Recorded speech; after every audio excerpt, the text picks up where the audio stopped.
Hello，今條片想同大家去分享下關於外部環境對八字嘅影響。我呢幾日突然之間諗起曾經有個學生，佢同我討論過關於一位大師，佢好厲害，非常之厲害。所以我想喺呢一度同大家去分享關於八字學嘅一個概念，即係八字嘅作用，如果要得到完全發揮，其實係要依賴一個社會大環境嘅穩定，即係話各行各業都得到有序嘅發展，先至能夠實現㗎。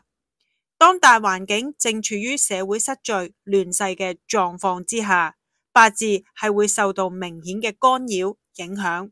假如當你處於一種唔安全，大家都要保命為上嘅時代，尤其是係對於普羅市民一般老百姓嘅影響更加係巨大㗎，因為一唔小心，大環境就會將你碾壓吞食。